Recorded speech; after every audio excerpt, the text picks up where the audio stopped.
Greetings and welcome everyone to the Student Equity Leadership Series at Delta College.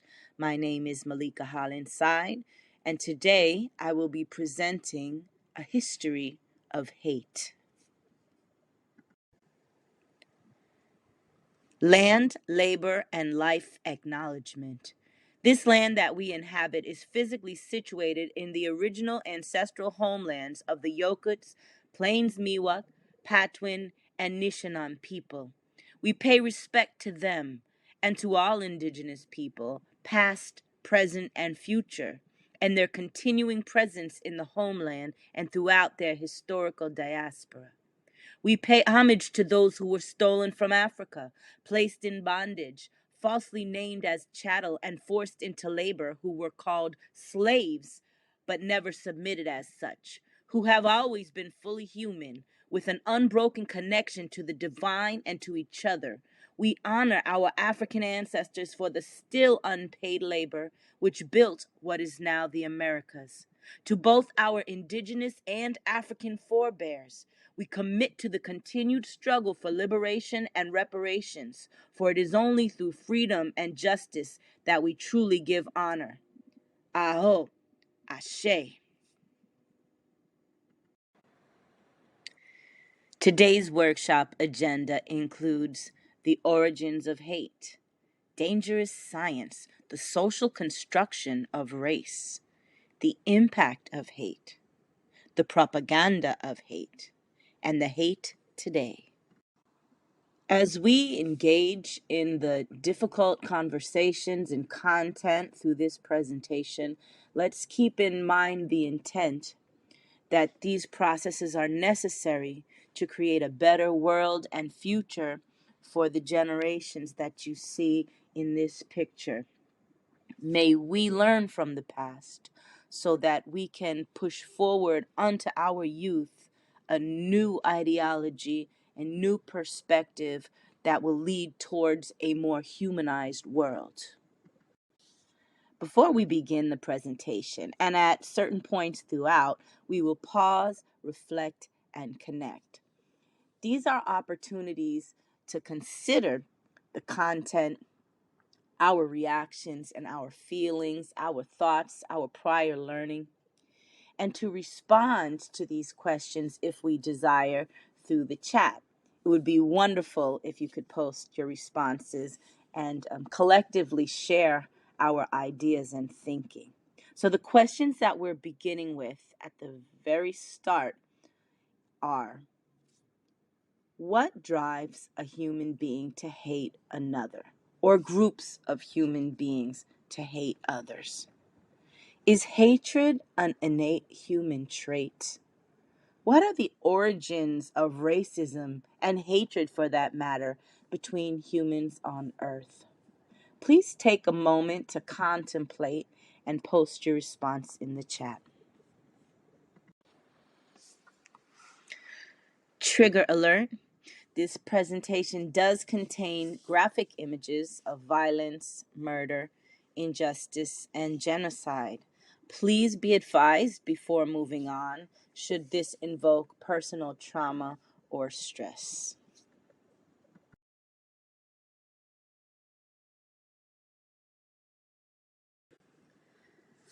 When we contemplate history, certainly we're aware of the countless crimes against humanity driven by racist ideology and hate. But have you ever wondered exactly where and when racist ideas and actions started? There are several examples of racism towards non-Europeans emerging in Europe during the Middle Ages. But one in particular, and perhaps the example with the most detrimental and harrowing impact, originated in the limpieza de sangre, or the purity of blood doctrine, in 1449 in Toledo, Spain. This doctrine differentiated converted Jews and Moors, conversos and moriscos, from majority Christians. So it restricted the ability to join the church and also some government and social posts to those who could prove their limpieza, or blood purity, pure European blood. Blood purity laws were disseminated throughout Spain in the 16th century. The limpieza de sangre doctrine prohibited recent converts to Christianity and their descendants from being able to hold official government office titles and also to be a member of the church. And in order to qualify, you had to prove that your blood lineage was free of Muslim and Jewish blood. After the limpieza laws were established, even those who converted to Christianity and were baptized were prohibited from entrance to universities, to schools, to churches, cathedrals, trade unions, and city governments. This was the beginning of the establishment of segregation initially based on religion. The purity of blood doctrine meant that all four of a person's grandparents must be Christian in order for that person to be considered pure. So this excluded Jews and Muslims, even those who had converted to Christianity. And it is this doctrine that serves as the justification for the acts of colonization, genocide, slavery, torture, murder, and rape that happened for centuries under the belief system that it was okay to impose this cruelty upon people of color because they were not fully human, just for the fact that they were not Christian. In this early process of the development of what would become worldwide racist ideology, racism emerged as a discourse to assert the superiority of Western Christians and as a justification for land appropriation and exploitation of supposedly lesser human beings. Racism, in other words, is not a question of blood or skin color, but of a discursive classification entrenched in the foundation of modern colonial and capitalist empires. So when we consider what enabled European countries to colonize and conquer the Americas, and what enabled and justified the process of the Atlantic slave trade, we have to consider these doctrines as helping provide that justification.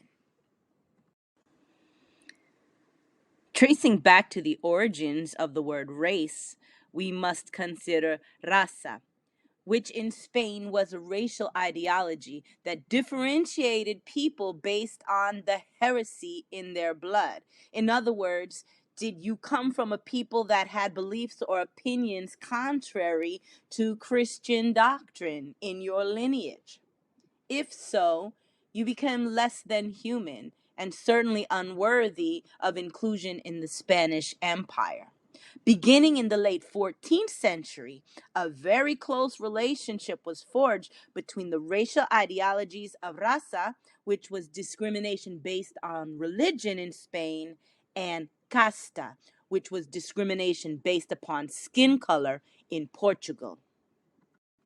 The Portuguese Sistema de Casta was a racial ideology that differentiated between people based on skin pigmentation, melanin, how dark your skin was, inherited through blood. Casta developed in opposition to the indigenous peoples of the quote unquote New World, who populated the soon to be discovered colonies of Spain and Portugal. So, casta was the basis of justification for the crimes against humanity that would ensue against the indigenous people of the Americas and also of Africa. By 1702, the concept of casta became entirely associated with skin color. By then, few European institutions, religious or otherwise, questioned the association of black blood with impurity. And black skin color had become a marker of impure ancestry. In the course of the 17th century, the concept of racism had gone from being mainly associated with having old Christian ancestry to now being connected to whiteness. This link would become even stronger in the 18th century. And in this picture, we see an example of the cruelty and crime against humanity committed against Africans in Brazil. The limpieza de sangre doctrine, the concepts of raza and casta, led the way to the indigenous genocide that impacted 95% of the original indigenous people of the Americas, who perished when the Spaniards and Portuguese entered into the quote unquote New World. Large numbers of people were not only killed and murdered intentionally through violence, but also through diseases that were carried by the Europeans that the native populations had no resistance towards.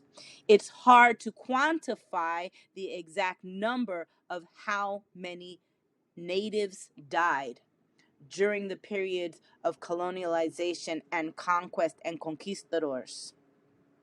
But we know that the majority of the populations in the West perished at the hands of the genocide led by Europeans.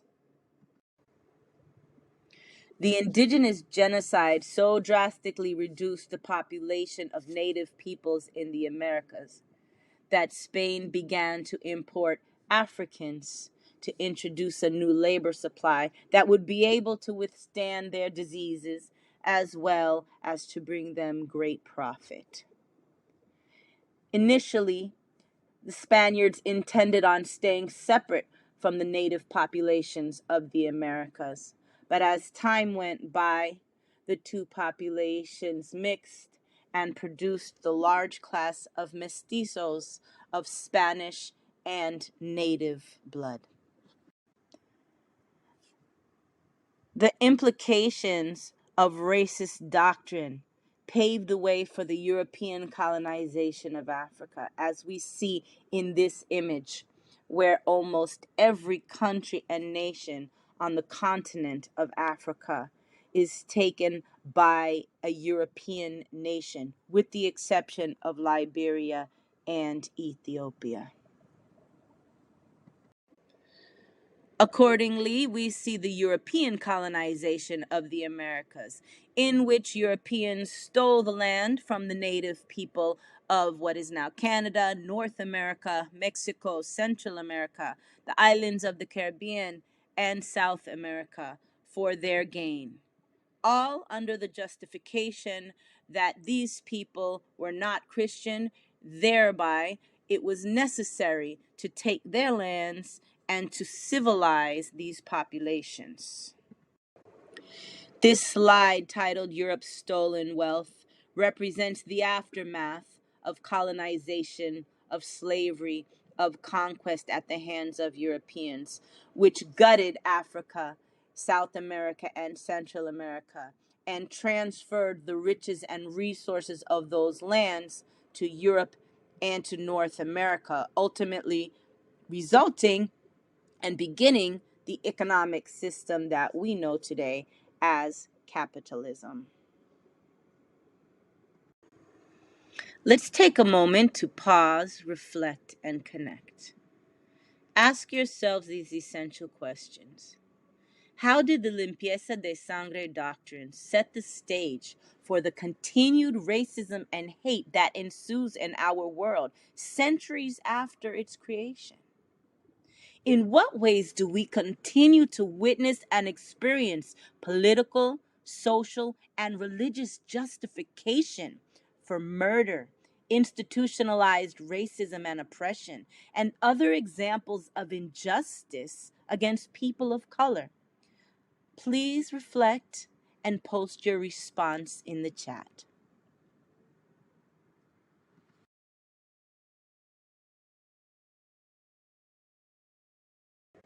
As we enter the second section of today's presentation, Dangerous Science, the Social Construction of Race, We begin with a definition of race.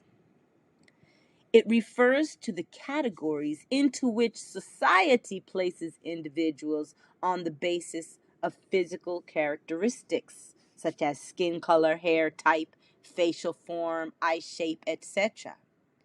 Though many believe that race is determined by biology, it is now widely accepted that this classification system was in fact created for social and political reasons.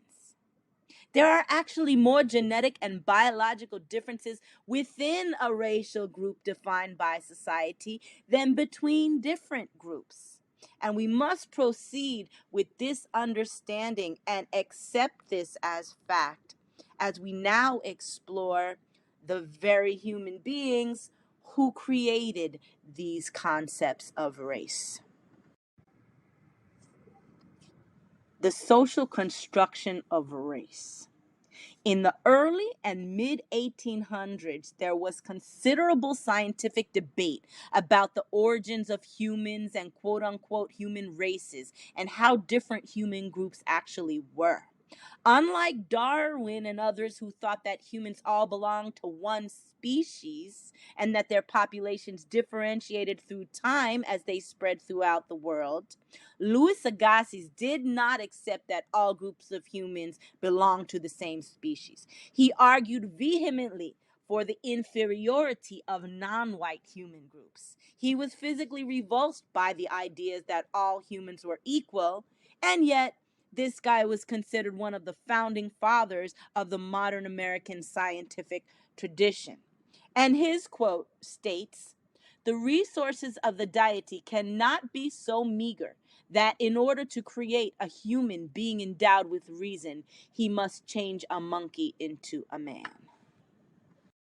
Another infamous pseudoscientist who participated in the social construction of race was Josiah Nott. In 1844, he advanced an earlier argument of polygenesis, or the doctrine that human races are distinct and immutable with separate origins. In the years preceding the Civil War, Nott wrote The Types of Mankind in 1854 and Indigenous Races of the Earth. And in both of those books, he advances the theory of polygenesis. Throughout his writing, he attempts to create a scientific basis for white supremacy, often attempting to connect his scientific theories to religion. He purposely aligned his pseudoscientific claims with political moves.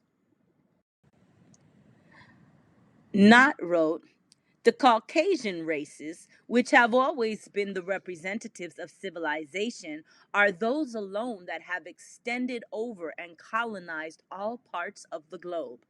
The Creator has implanted in this group of races an instinct that drives them through all difficulties to carry out their great mission of civilizing Earth." And I'll just let that marinate for a moment.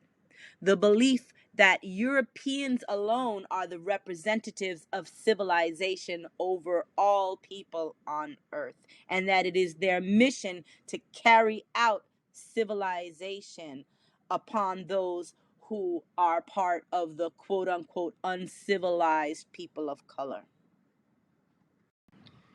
Here we see an example of the diagrams of the racialization of human beings, which starts with the image of their profiles at the top, their accompanying skulls, and then potentially their connection to other species, perhaps. At any rate, this is some of the early indoctrination of the separation of mankind at the hands of these pseudoscientists. In the early 1800s, as debates over slavery were intensifying in the United States, Samuel Morton espoused the notion that some races were innately superior to others, and he set out to prove this scientifically by collecting almost 1,000 human skulls, which he numbered and measured and collected and drew very intricate diagrams of, with the intent to prove that larger brains correlated to higher intelligence and that white people had larger brains in comparison to people of color, especially blacks. His research created a ranking system that was expected of him and his contemporaries, but unsurprisingly, it placed whites at the top, blacks at the bottom, and everyone else somewhere in between on a scale of intelligence levels. Morton became world famous for promoting polygenism, the theory that mankind could be divided into five distinct races, each with a separate origin. And you see the image on the left that portrays those races. This man was celebrated in antebellum pro slavery circles. And after his death, the Charleston Medical Journal wrote, "We can only say that we of the South should consider him as our benefactor for aiding most materially in giving to the Negro his true position as an inferior race." Backed by the scientific racism of the mid 19th century, a branch of pseudoscience called eugenics contributed to further legitimizing the societal belief in the biological superiority of those people considered white and the subjugation of other groups in descending order as skin tones darkened. Eugenics argued that people could be divided up into various races of people according to their genetic descent and were predisposed to be either superior or inferior by nature and in culture. As the 19th century drew to a close, one of the most elaborate displays of this new scientific belief was the anthropology exhibition at the Chicago's Columbian Exposition of 1893. In this public forum, people were displayed in various arrangements of progress and reinforcing to the general and visiting public the racial hierarchy of the time. And we will see some images of that later in this presentation. Francis Galton, Charles Darwin's cousin, derived the term eugenics from the Greek word eugenes, meaning good in birth or good in stock. These are his words. "We greatly want a brief word to express the science of improving stock, which is by no means confined to questions of judicious mating, but which, especially in the case of man, takes cognizance of all influences that tend in however remote a degree to give to the more suitable races or strains of blood a better chance of prevailing speedily over the less suitable than they otherwise would have had." The word eugenics would sufficiently express the idea. Galton believed that eugenics could control human evolution and development, and in his books, he argued that social traits such as intelligence were a result of heredity. In his book, he claimed that only higher races could be successful, and his writings reflected prejudiced notions about race, class, gender, and the overwhelming power of heredity. Many individuals of prominence bought into the concept of eugenics here in America and also in Europe, especially the Nazi regime. But when you look at this man's face, you might wonder how he could ever consider himself superior over all other ethnicities of man. A moment to pause, reflect, and connect. So we understand that race was created by man as a social construct that has no scientific or biological legitimacy. But what can we and what will we do to dismantle this false notion that is so embedded in our belief systems? How do we grapple the conundrum that while race is a fallacious construct, racism is still very much real? And do we think that humans can ever evolve into a mind state where concepts of race are no longer accepted? Post your response in chat.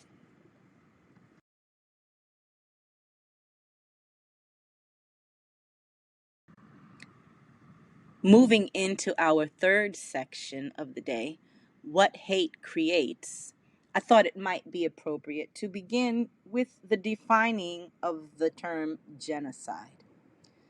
Article 2 of the Genocide Convention created a definition of the term genocide, which includes two main elements. Number one, a mental element, the intent to destroy in whole or in part a national, ethical, racial, or religious group as such.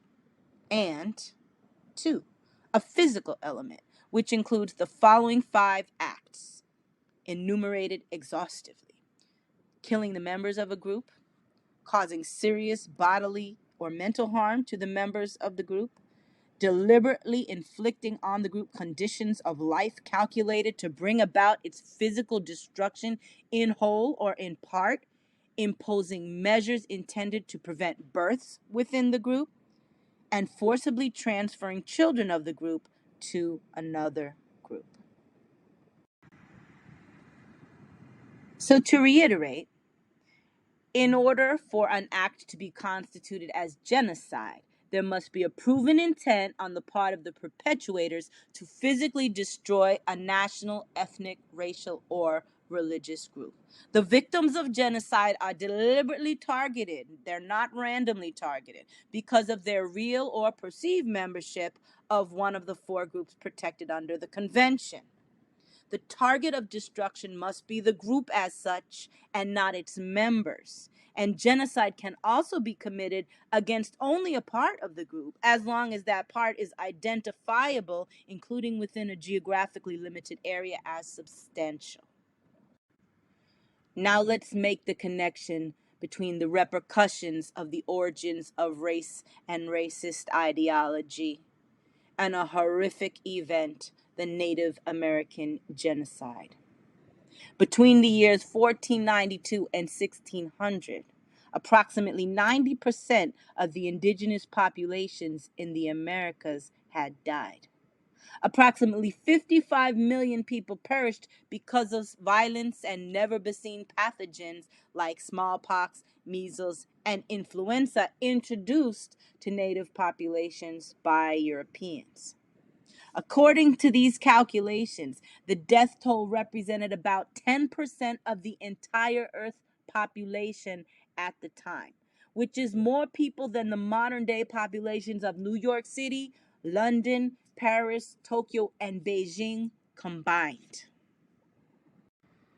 Ascertaining the actual number of Native and Indigenous people who perished at the hands of Native American genocide is very difficult to obtain, and the numbers vary.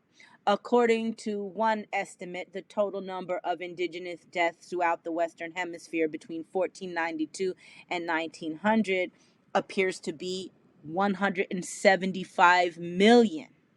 The number of indigenous people who have died in the hemisphere because of war, repression, racism, and harsh conditions of life since 1900 also runs into the millions. And if we look at this graphic, it says the biggest genocide in human history didn't occur in Nazi Germany, but on American soil, with this estimate of 100 million Native Americans who were slaughtered and lost their homeland as a result of colonization and genocide. The maafa is a Kiswahili word that means great tragedy. Certainly, we are aware of the Atlantic slave trade, which lasted approximately from 1526 to 1867. The numbers estimate at approximately 12.5 million African men, women, and children who were captured and put on slave ships in Africa to make the voyage across the ocean, with approximately 10.7 million people arriving in the Americas to then suffer through the oppression and torture of slavery. But what we don't consider is the number of Africans, roughly 20 million, who were kidnapped from their villages and homes and sold into slavery, who didn't actually make it to the coast due to the harsh conditions of the sheer journey from the villages into the coast, which could take months, and most of those dying along the way. All to say that obtaining an accurate number of African humans who were captured to promote the institution of slavery is very difficult to obtain, and certainly much larger than our facts and data could ever demonstrate. The horrific Middle Passage was the journey that Africans endured, leaving the coast of the African continent and sailing across the Atlantic Ocean to the lands of the Americas, where they were destined to live lives of slavery, oppression, torture, murder, and rape for centuries. The sheer number of people that were kidnapped from Africa reached 30,000 per year in the 1690s and 85,000 per year a century later. More than 8 out of 10 Africans forced into the slave trade crossed the Atlantic between 1700 and 1850. The Middle Passage voyage was dangerous and horrific. People were separated by sex. Men, women, children were kept naked, packed close together, chained for long periods of time, as you can see in these images, stacked on top of each other and covered with each other's excrement, vomit, and sickness. Approximately 14.5 to 20% of all captured Africans didn't even survive the voyage. The journeys between Africa and Brazil could take an average of 45 days, and journeys to the Spanish mainland Americas could take up to 78 days or more. In these conditions, factors such as overcrowding, increasing the rate of disease transmission, violence, insurrection, and suicide rates also contributed to the high mortality rates along the Middle Passage, and further points to how the racist ideology that Africans were less than human could allow other human beings to inflict this torture upon them. One definition of colonization is any historical event or process in which a foreign state, usually an economic and military power, occupies a foreign territory or a colony far from its borders to exploit its economic resources and dominate it politically, militarily, and culturally.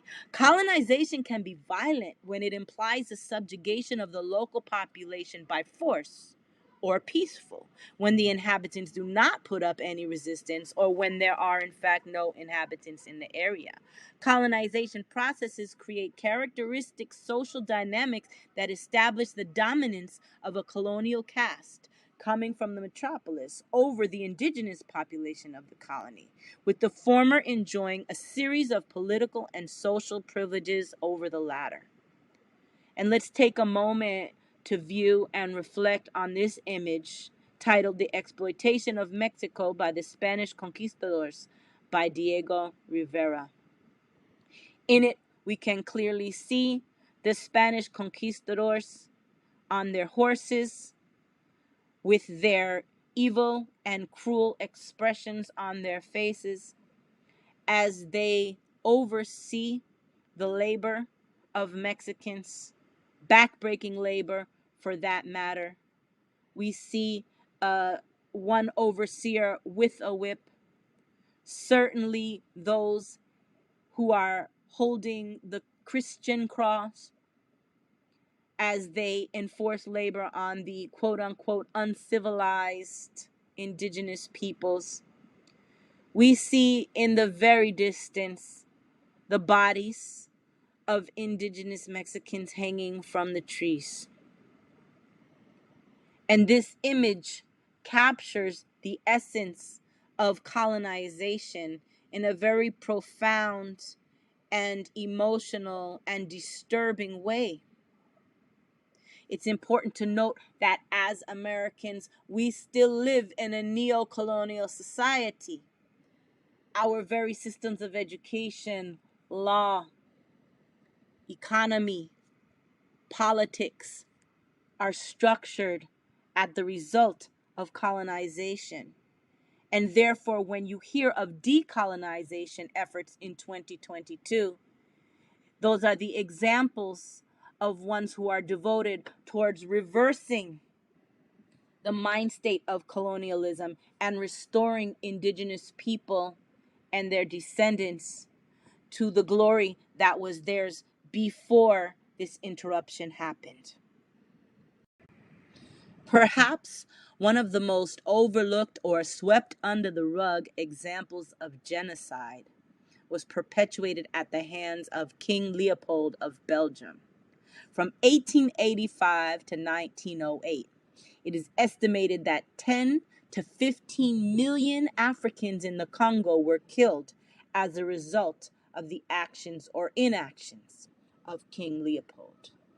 The people of Congo were bought like merchandise and owned by the king, making the entire Congolese population slaves to King Leopold. To exert his influence and to not seem cruel, he created a philanthropy and a humanitarian guise called International African Society, used as a vehicle to extract rich resources through the use of forced labor, torture, mutilation, and executions by the king's private army. This is one of the least advanced genocides and slavery to have taken place on the African continent, and yet it is utterly ignored or conveniently forgotten by the masses. On the orders of King Leopold, thousands of Congolese were either hung, their hands amputated for failure to meet their daily ratio of sap collection for rubber making, ultimately resulting in 10 to 15 million deaths. And these images reflect the horror of his regime in the Congo, in which you see children with hands cut off for not collecting their quota of sap for rubber making. And in the middle image and in the top image, you see a man holding a severed hand and a man looking at the severed foot of his child. More examples of the hate produced by racism. All too familiar examples in America of what hate creates are the crimes against humanity, also known as strange fruit. From 1882 to 1968, 4,743 lynchings occurred in the United States, according to records maintained by the NAACP, or the National Association for the Advancement of Colored People. Many historians believe the true number is underreported. Black people were the primary victims of lynching, or about 72% of the people lynched. But also, white people could have been lynched for helping blacks or for being anti-lynching.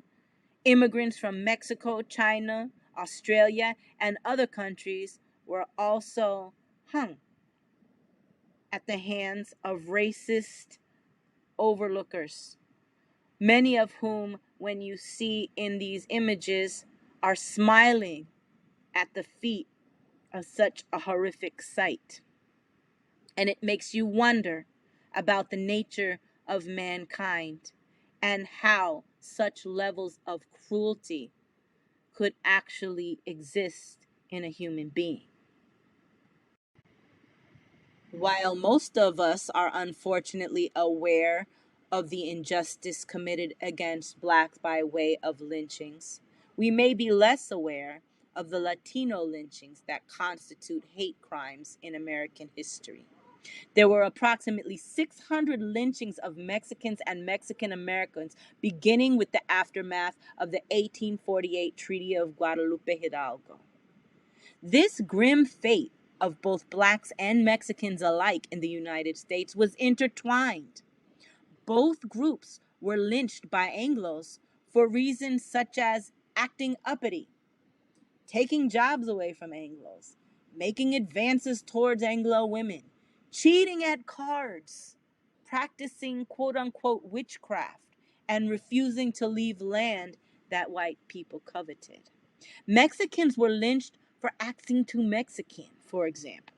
If Mexicans were speaking Spanish too loudly or showcasing aspects of their culture too defiantly, they could have been hung. Mexican women were also lynched if they resisted the sexual advances of Anglo men. And many of these lynches occurred with active participation of law enforcement. Popular opinion was to eradicate the Southwest of Mexicans. We will conclude this section of what hate creates with examples of discrimination as shown through the Jim Crow laws. From the 1880s to the 1960s, a majority of American states enforced segregation through Jim Crow laws, which were named after a black character in minstrel shows. From Delaware to California and from North Dakota to Texas, many states and cities could impose legal punishments on people for consorting with members of another race. The most common types of laws forbade intermarriage and ordered business owners and public institutions to keep black and white clientele separated. Here are a few more examples from the state of Mississippi. Education, separate schools should be maintained for black and white children or children of colored races. Intermarriage, the marriage of a white person with a Negro or mulatto or a person who has even 1/8 or more of Negro blood, shall be unlawful and void. Hospital entrances. There shall be maintained by the governing authorities of every hospital maintained by the state for the treatment of white and colored patients, separate entrances for white and colored patients and visitors. Prisons. The warden shall see that white convicts have separate apartments for both eating and sleeping from Negro convicts. Jim Crow laws in Alabama state that no person or corporation shall require any white female nurse to nurse in wards or rooms or in hospitals, either public or private, in which Negro men are placed. In restaurants, it is unlawful to conduct a restaurant or other place for the serving of food in the city at which white and colored people are served in the same room. In pools and billiard rooms, it is unlawful for a Negro and white person to play together or in company with each other at any game of pool or billiards. Toilet facilities. Every employer of white or Negro males shall provide for such white or Negro males reasonably accessible and separate toilet facilities.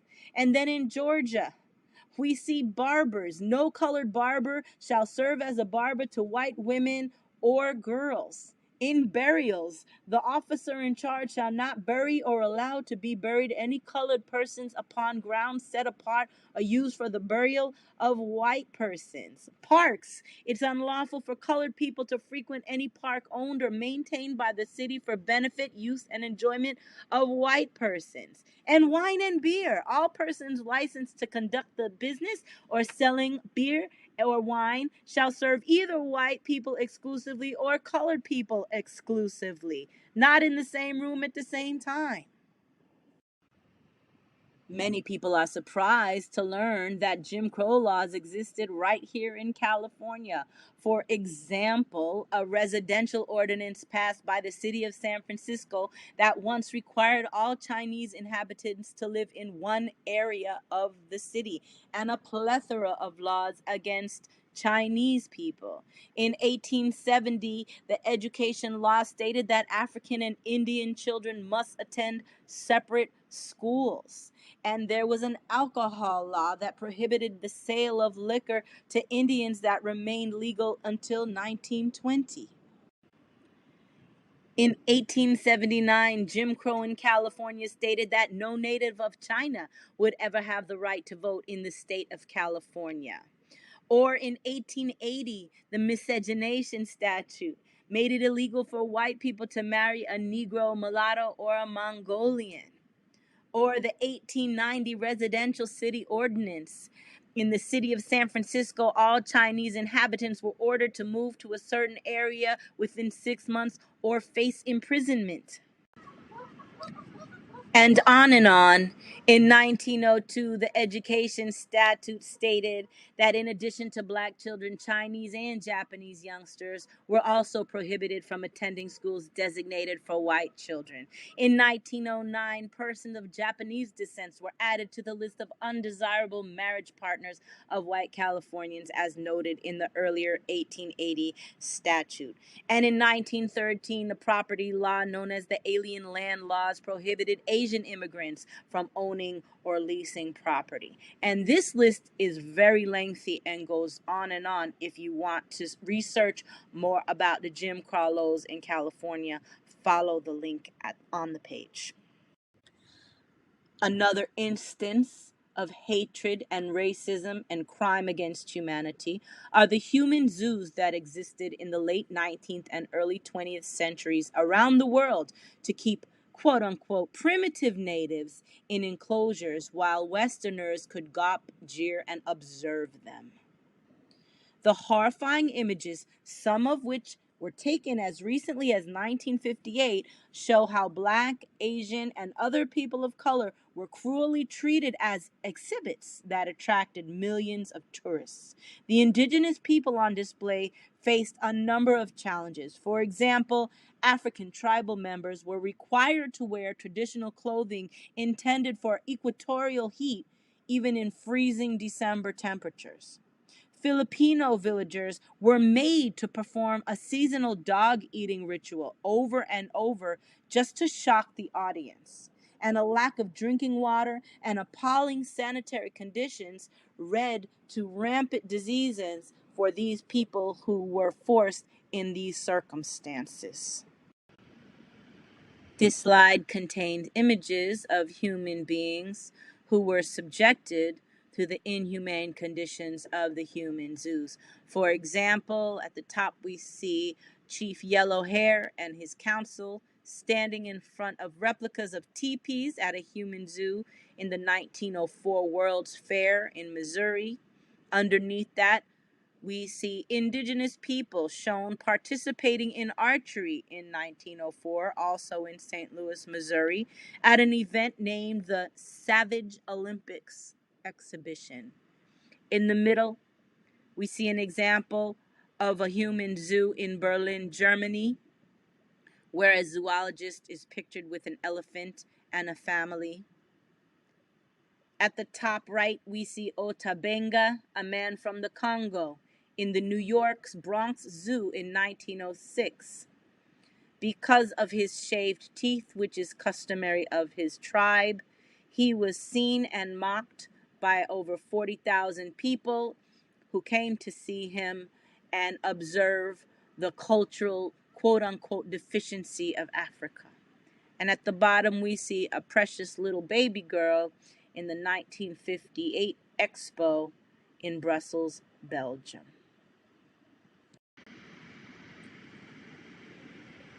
For this pause, reflect, and connect, we ask ourselves, how can we even begin to reckon with the crimes against humanity that have been committed against people of color throughout United States history, presently, and throughout the world for that matter? When and how is it appropriate to teach others about these historical wrongdoings so that they don't happen again? In what ways might we witness and experience the residuals of Jim Crow laws in our societies and in our nation to this day?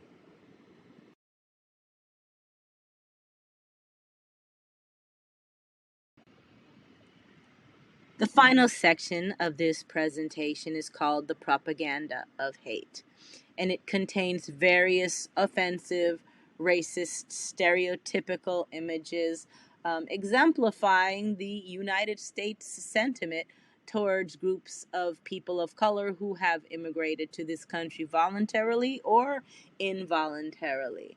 And many of them, as you can see, depict caricatures of Filipinos, of Puerto Ricans, of blacks, of Mexicans, of Native Americans, of Cubans in childlike, savage like descriptions to further drive home the concept that all of these populations are the quote unquote white man's burden to civilize.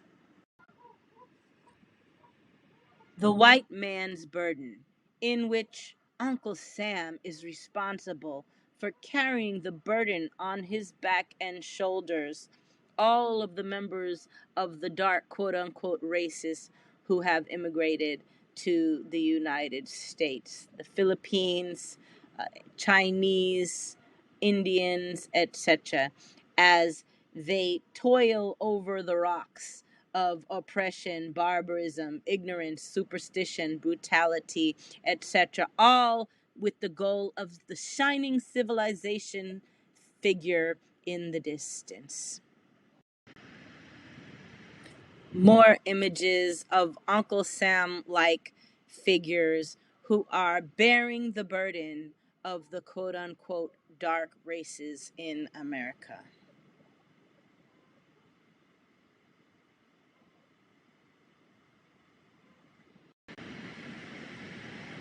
Anti-native propaganda displays a school for savages or teaching the young Indian not to shoot, where you can see the image of the white man ready to beat the young person that he is holding by the neck, and on the floor is a gun, promoting the negative conception of Native Americans as aggressive and violent and uncivilized. And you can see that reflecting in the other pictures as well, where one is holding a scalp and the other one is being refused voting rights at the polls. In these images, we see the negative perceptions of the burden of educating the immigrant populations. In the black and white picture, we can see the Uncle Sam, like again, instructor with a book open that says the ABCs of self-government, and on the board written civilization plus education equals success, and the childlike figures again representing the Philippines, Guam, Puerto Rico, Cuba. Outside the window there is a childlike figure spitting a spitball that says China, and the quote says interrupting the class. So again, the perception that people of color are a burden to the United States. And the same is reflected in the image in color, except in this time you actually see the inclusion of the European students who are hardworking and behaving, and the negative connotation that the dark skinned children are misbehaving, uneducated, and uneducable for that matter. In the Fullerton Daily News, we see an image of a stereotypical Mexican caricature. The hat says Mexican peon, and he's carrying a pouch that says ignorance and disregard for the law as he crosses over the border, um, and a policeman with a baton that says immigration law. Anti-Black or African American propaganda included this objection to the Freedmen's Bureau. It says it is an agency to keep the Negro in idleness at the expense of the white man. And you can see this false notion that at the conclusion of slavery, blacks would then begin to become lazy while the white man toils and does all of the duties that were previously the job of the slave. We also see examples of African American men looking either as violent in the picture that says around blacks never relax, because obviously black men are dangerous, or on the other side we'll see the picture of a docile, seemingly simple-minded man holding up a civil rights bill. And finally, we see examples of anti-Asian propaganda. In the middle at the top, an exemplification of the Chinese Exclusion Act, in which it states, noticed communists, nihilists, socialists, Fenian, and hoodlum are welcome, but no admittance to Chinamen. And the image of a disappointed Chinese man sitting outside of the Gate of Liberty. We also see very negative, stereotypical portrayals of one being an Asian head of a head of a man with an octopus body, and the arms displaying cheap labor, immorality, opium, smallpox, etc. Then we also see images of Chinese men being held by their tail of their braid, and just various images that are portraying Asians as demonic beings that are coming to take over the country. Our final pause, reflect, and connect for today includes the final questions. How has historical hate propaganda impacted the beliefs and actions of Americans throughout the past century and today? What examples of hate propaganda do we continue to still witness and experience? And most importantly, what can we do to inhibit the creation and spread of hate propaganda? Please take a moment to reflect and post your response in the chat. I extend my sincere and wholehearted gratitude for your engagement and participation in this critical workshop, and I hope that you found the content relevant, meaningful, and beneficial in your own life and also in our collective goals towards creating a better humanity for tomorrow and beyond. I hope you're looking forward to part 2 of the Student Equity and Leadership series, in which you will next learn about activism and how to become involved in fighting all of the negativity that you've seen presented today. Have a wonderful day. Be well.